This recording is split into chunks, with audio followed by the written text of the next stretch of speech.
Hello everyone, welcome back to our class 9th science series. आज हम chapter 13 का interesting introduction समझेंगे। इस चैप्टर में हम जानेंगे कि अर्थ के डिफरेंट पार्ट कैसे एक दूसरे से कनेक्टेड हैं और कैसे एक छोटा सा चेंज पूरी अर्थ को अफेक्ट कर सकता है। एक्टिविटी 13.1 है, लेट अस एक्सप्लोर। अब सबसे पहले इस पिक्चर को ध्यान से देखिए। इस इमेज में mountains, snow, lake, grass, sheep और एक शेफर्ड दिख रहा है। अब इन्हें अर्थ के डिफरेंट स्फीयर से रिलेट करते हैं। Observe the features of earth as shown in figure 13.1. Identify and circle one example representing each of geosphere, hydrosphere, cryosphere, atmosphere and biosphere. ये हम कल वाली वीडियो में कर चुके हैं कि जियोस्फेयर, हाइड्रोस्फेयर, क्रायोस्फेयर, एटमॉस्फेयर और बायोस्फेयर ये अर्थ के 5 स्फीयर हैं। जियोस्फेयर लैंड से, हाइड्रोस्फेयर वाटर से, क्रायोस्फेयर आइस और स्नो, एटमॉस्फेयर एयर से एंड बायोस्फेयर लिविंग थिंग्स। अब आपको इस पिक्चर में जो जो चीज़ें गिवन हैं इन पांचों स्फीयर में से इनमें से आपको एक एक एग्जाम्पल रिप्रेजेंट करना है, ठीक है। अब यहाँ पर जियोस्फीयर मीन्स माउंटेन और रॉक आ जाएगा, हाइड्रोस्फीयर लेक या रिवर हो जाएगा, क्रायोस्फीयर माउंटेन पर जो ये स्नो, माउंटेन्स में जो ये स्नो है ये किस में आ जाएगी, क्रायोस्फीयर में। ग्लेशियर दिख रहे हैं वो भी क्रायोस्फीयर के एग्जाम्पल हैं। एटमॉस्फेयर में स्काई और हमारे अराउंड की एटमॉस्फेयर का हिस्सा है, एयर जो है वो एटमॉस्फेयर का हिस्सा है। बायोस्फीयर में लिविंग थिंग्स जैसे शीप, शेफर्ड और ग्रास सब लिविंग ऑर्गेनिज्म है, तो ये बायोस्फीयर को रिप्रेजेंट करते हैं। नेक्स्ट है हाउ डज स्नो, स्नो किसके अंडर आती है, cryosphere, eventually become part of the lake, hydrosphere, lake किसके अंडर आती है, हाइड्रोस्फीयर। अब सोचिए स्नो या ग्लेशियर धीरे धीरे मेल्ट होते हैं, ये मेल्टेड वाटर रिवर्स और लेक्स में चला जाता है, इसलिए क्रायोस्फीयर का वाटर आखिर में हाइड्रोस्फीयर का पार्ट बन जाता है। नेक्स्ट है इफ देयर इज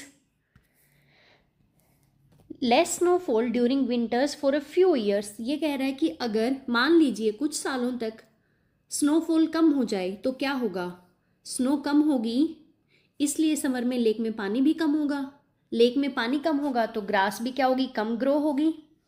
अब अगर ग्रास कम होगी तो शीप के लिए फूड भी कम हो जाएगा, यानी एक चेंज ने वाटर, प्लांट्स और एनिमल सबको अफेक्ट कर दिया।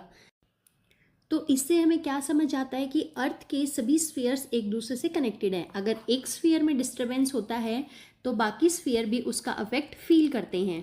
एग्जाम्पल लेते हैं कि अगर अरेबियन सी का टेम्परेचर बढ़ जाए, अरेबियन सी का अगर टेम्परेचर क्या हो जाए, बढ़ जाए, तो क्या होगा, अगर टेम्परेचर बढ़ेगा तो इवेपोरेशन भी क्या हो जाएगी, ज़्यादा होगी। इससे मॉनसून का पैटर्न चेंज हो सकता है, कहीं पर फ्लड आ सकती है और कहीं पर ड्राउट आ सकता है। इसी तरह से ग्लोबल वार्मिंग से ग्लेशियर मेल्ट होते हैं, सी लेवल बढ़ता है, कोस्टल सिटीज़ को फ्लड का डेंजर होता है और एनिमल्स और प्लांट का हैबिटेट भी डिस्ट्रॉय हो सकता है। At the same time, the rise in atmospheric temperature could eventually accelerate the melting of glaciers and polar ice in the cryosphere। कि अगर एटमॉस्फेरिक टेम्परेचर इंक्रीज होगा तो ग्लेशियर्स और पोलर आइस क्या हो जाएंगी, उसमें भी मेल्टिंग ज़्यादा होने लग जाएगी, which may lead to the flooding of low lying regions and in the long run it can raise sea level, जिससे सी लेवल इंक्रीज हो जाएगा और जो कोस्टल सिटीज़ में लोग रहते हैं उनको अपनी लाइफ का भी डेंजर हो सकता है और एनिमल्स और प्लांट्स का हैबिटेट भी डिस्ट्रॉय हो सकता है। So this could disturb the ecosystem, जिससे इकोसिस्टम डिस्टर्ब होगा with in the biosphere by causing a habitat loss, और जिससे हैबिटेट लॉस भी होगा। अब क्वेश्चन है does the solar radiation heat the earth surface evenly, कि क्या सन की हीट अर्थ के हर पार्ट पर इक्वली पड़ती है, आंसर होगा नहीं। इसी वजह से अर्थ पर different climates, winds, ocean currents और वाटर साइकिल एग्जिस्ट करते हैं। Now we will discuss uneven heating of Earth. Solar radiation is the main source of energy on the Earth. कि अर्थ पर जितनी भी एनर्जी है उसका सबसे बड़ा सोर्स क्या है? सन. It reaches Earth as a electromagnetic waves that travels through vacuum at a speed of light. Simple words में अर्थ पर जितनी भी एनर्जी है उसका सबसे बड़ा सोर्स सन है. प्लांट्स ग्रो करते हैं, वेदर बनता है, वाटर साइकिल चलती है, विंड चलती है, ये सब सन की एनर्जी की वजह से ही पॉसिबल है. तो solar energy is the main source of energy on the earth. अब यहाँ पर एक वर्ड आया है इलेक्ट्रोमैग्नेटिक. Electromagnetic waves. अब क्वेश्चन आता है सन और अर्थ के बीच तो स्पेस है, स्पेस में हवा भी नहीं होती, तो सूरज की हीट अर्थ तक कैसे आती है? आंसर है इलेक्ट्रोमैग्नेटिक वेव्स यानी ईएम वेव्स. ये ऐसी वेव्स हैं जो वैक्यूम यानी बिना हवा के भी ट्रेवल कर सकती हैं. इसी वजह से सूरज की एनर्जी 15 करोड़ किलोमीटर का सफ़र तय करके अर्थ तक पहुंच जाती है. Electromagnetic waves speed of light से ट्रेवल करती हैं. उनकी स्पीड होती है 3 × 10⁸ मीटर पर सेकेंड, यानी एक सेकेंड में लाइट लगभग 3 लाख किलोमीटर ट्रेवल कर लेती है. इसी वजह से सूरज की लाइट सिर्फ 8 मिनट 20 सेकेंड में अर्थ तक पहुंच जाती है. So sunlight travels 150 million kilometre through empty space in 8 minutes 20 second. Now discussing the difference between space जहाँ पर कोई हवा नहीं होती वर्सेस अर्थ जहाँ पर एयर प्रेजेंट होती है. Same sunlight different experience. अब सनलाइट हमें पता है बिना किसी ऑब्स्टेकल के हमारे पास पहुंच जाती है. स्पेस में कोई भी एयर नहीं होती, तो स्पेस इज़ ए वैक्यूम. वहाँ पर ब्रीद करने के लिए भी एयर नहीं है. वहाँ पर ना एयर है और साउंड वेव्स भी ट्रेवल नहीं कर सकती.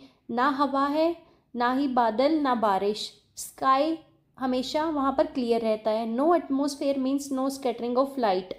मतलब या तो हम ब्लैक देख सकते हैं, हम ब्लू नहीं देख सकते. अब अर्थ की बात करते हैं. Air present, earth has atmosphere which we breathe. हमारे पास एटमॉस्फेयर है जिसमें एयर प्रेजेंट है जिससे हम ब्रीद करते हैं. साउंड ट्रेवल कर सकती है उसमें. वेदर हमारे पास बारिश भी होती है, बादल भी हैं, हवा भी चलती है, तूफान भी आते हैं और स्काई हमेशा ब्लू रहता है क्योंकि लाइट स्कैटर होती है. So sunlight enters earth atmosphere and supports life. तो सनलाइट का बहुत ही इम्पोर्टेंट रोल है हमारी लाइफ में. की पॉइंट है space has no air or atmosphere so nothing can scatter or absorb sunlight. Key point earth के लिए क्या है? Earth air atmosphere makes life possible by supporting weather, sound and protecting us. कि sunlight में space का कोई भी important role नहीं होता, लेकिन अर्थ पर उसी सनलाइट का डिफरेंट रोल है जो हेल्प करती है प्लांट्स को ग्रो करने में, फूड बनाने में और अर्थ के एटमॉस्फेयर को बैलेंस करने में. अब एक इंटरेस्टिंग कंपैरिजन. साउंड वेव्स को ट्रैवल करने के लिए मीडियम चाहिए जैसे एयर या वाटर, इसलिए स्पेस में साउंड ट्रैवल नहीं करती. लेकिन लाइट और इलेक्ट्रोमैग्नेटिक वेव्स बिना किसी मीडियम के भी ट्रैवल कर सकती हैं. अब देखिए sound can travel in space. Space is vacuum. जहाँ पर कोई भी हवा नहीं होती that is vacuum. Without a medium sound can not travel. I can not hear anything. यहाँ पर देखिए एस्ट्रोनॉट को कुछ भी नहीं सुन रहा है क्योंकि यहाँ पर वैक्यूम है और मीडियम भी प्रेजेंट नहीं है, तो इसलिए उसको साउंड भी नहीं आ रही है. तो no medium, no sound. Next है light travels through space. Sunlight is a form of electromagnetic waves है. सनलाइट में it can travel through the vacuum of space and reach the earth. और ये अर्थ तक पहुँच जाती है. So light needs no medium. Light travels 150 million kilometre. मैंने आपको पहले भी बताया था कि अर्थ तक सनलाइट को पहुंचने में 8 मिनट्स 20 सेकेंड लगते हैं. So sound needs a medium to travel. Light needs no medium and can travel through space. अब देखते हैं इलेक्ट्रोमैग्नेटिक वेव्स सिर्फ एक टाइप की नहीं होती, इनका पूरा कलेक्शन इलेक्ट्रोमैग्नेटिक स्पेक्ट्रम कहलाता है. इस स्पेक्ट्रम में होते हैं gamma rays, X rays, UV rays, visible light, infrared rays, microwaves और रेडियो वेव्स.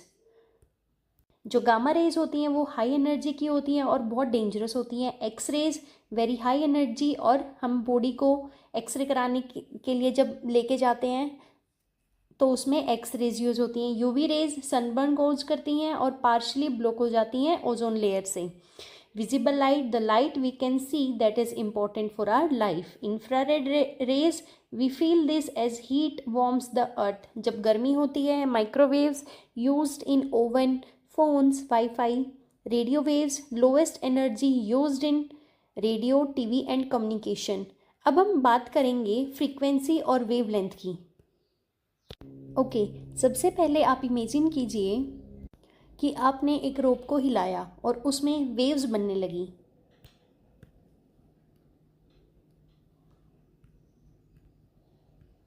मेरे पास ये रोप है, मैंने जब इसको हिलाना शुरू किया तो इसमें वेव्स बननी शुरू होंगी, ठीक है।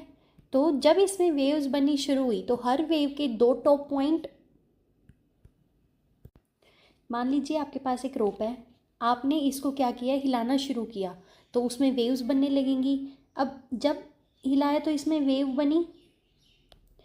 अब हर वेव के दो टॉप पॉइंट, यानी एक ये पॉइंट है, एक ये पॉइंट है, एक ये पॉइंट है, एक ये पॉइंट है, ठीक है। यानी क्रस्ट के बीच की डिस्टेंस को वेवलेंथ कहते हैं। इन दोनों पॉइंट्स के बीच की डिस्टेंस को that is called wavelength. Simple words में जितनी दूर एक वेव से दूसरी वेव का सेम पॉइंट होता है, मान लो मैं इसको डिनोट करती हूँ पॉइंट ए से, ये मेरा पॉइंट ए है, ये मेरा पॉइंट बी है, तो ए पॉइंट बी पॉइंट से या फिर बी पॉइंट सी पॉइंट से कितनी दूर है, वही वेवलेंथ है। अब आते हैं फ्रीक्वेंसी पर। फ्रीक्वेंसी का मतलब है एक सेकंड में कितनी वेव्स किसी एक पॉइंट से पास होती हैं। एक पॉइंट से कितनी वेव्स पास हो रही हैं एक सेकंड में, और इसकी यूनिट होती है हर्ट्ज। अब इस इमेज को ध्यान से देखो, ऊपर वाली वेव में वेव्स एक दूसरे के बहुत पास पास हैं। यहाँ पर आप देख रहे होंगे कि जो वेव्स हैं वो एक दूसरे के बहुत पास पास हैं, इसलिए वेवलेंथ छोटी है, शॉर्ट वेवलेंथ है। क्योंकि एक सेकंड में ज़्यादा वेव्स पास हो रही हैं, इसलिए फ्रीक्वेंसी भी ज़्यादा है।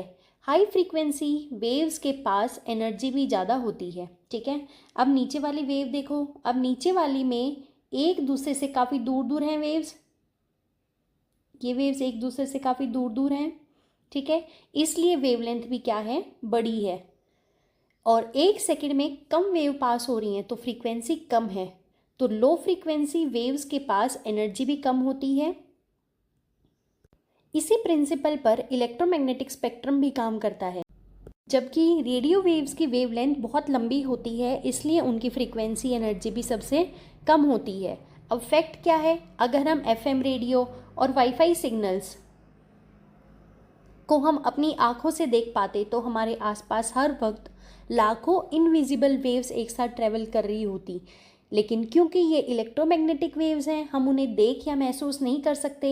याद रखें, shorter wavelength high frequency, short wavelength होगी, शॉर्ट वेवलेंथ होगी उतनी ही फ्रीक्वेंसी हाई होगी और उतनी ही हाई एनर्जी होगी,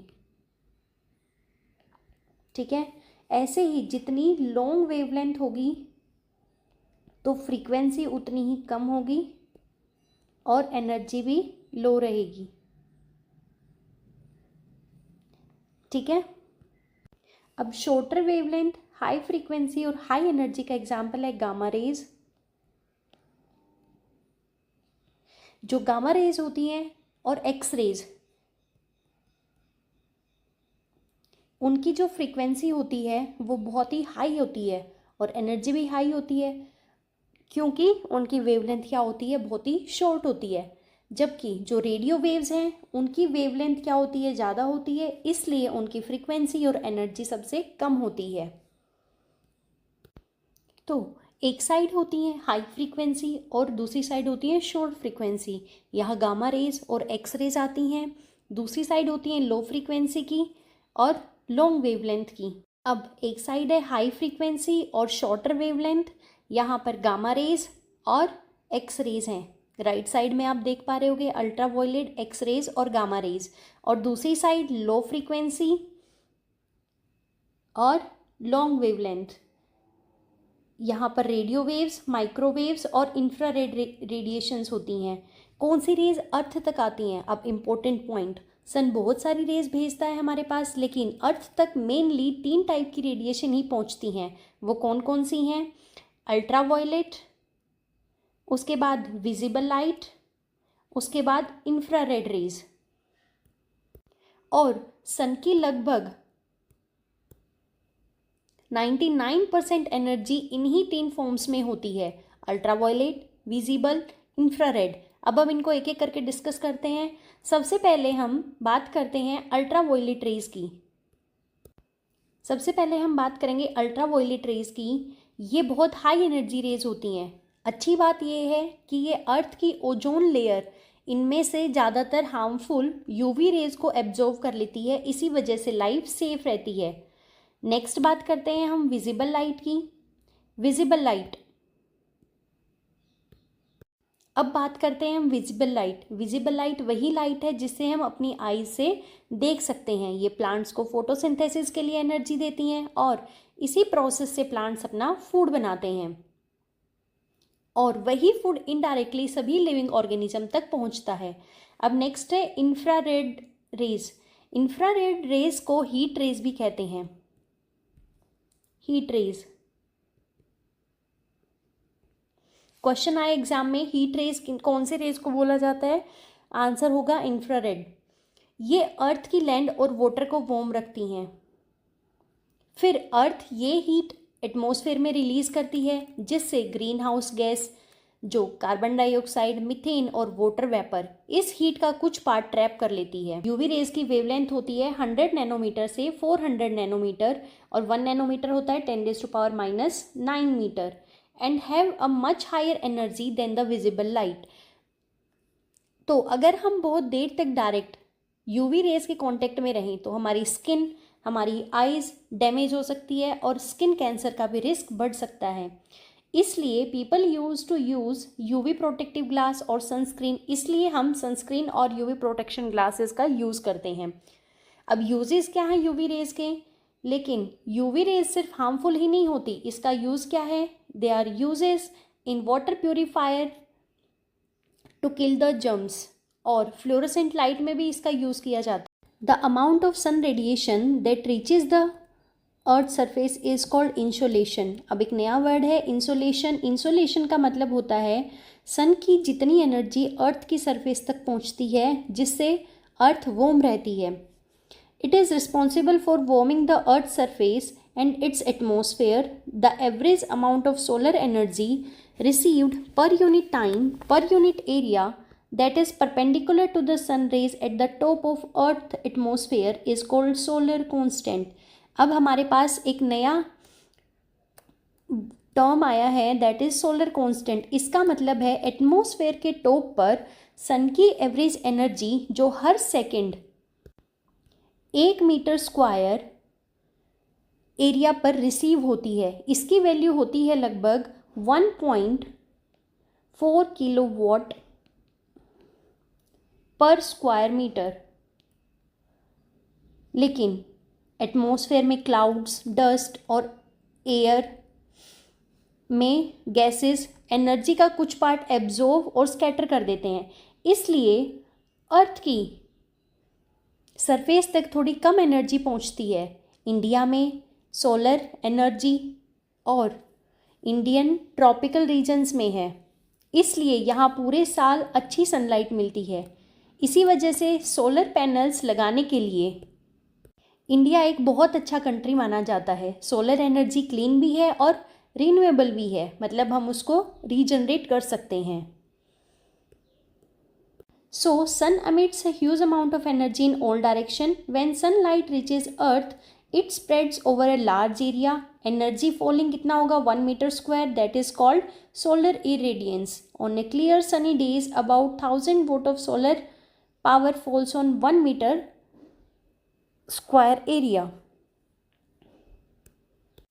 So the solar constant is important because it helps scientists understand the earth energy balance, climate and weather patterns.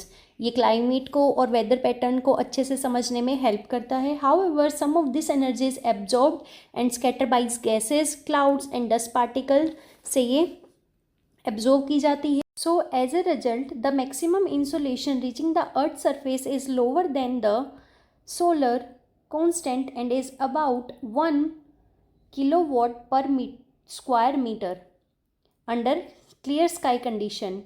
India, due to its geographical location in the tropical and subtropical regions, India के tropical regions में है और इसलिए यहाँ पूरे साल अच्छी sunlight मिलती है. ठीक है. अब यहाँ पर एक साइंटिस्ट का नाम दिया हुआ है अन्नामनी. इन्होंने इंडिया में सोलर रेडिएशन की डिटेल्ड मैपिंग की थी. उनकी रिसर्च की वजह से ही आज इंडिया सोलर एनर्जी के फील्ड में बहुत तेज़ी से प्रोग्रेस कर रहा है.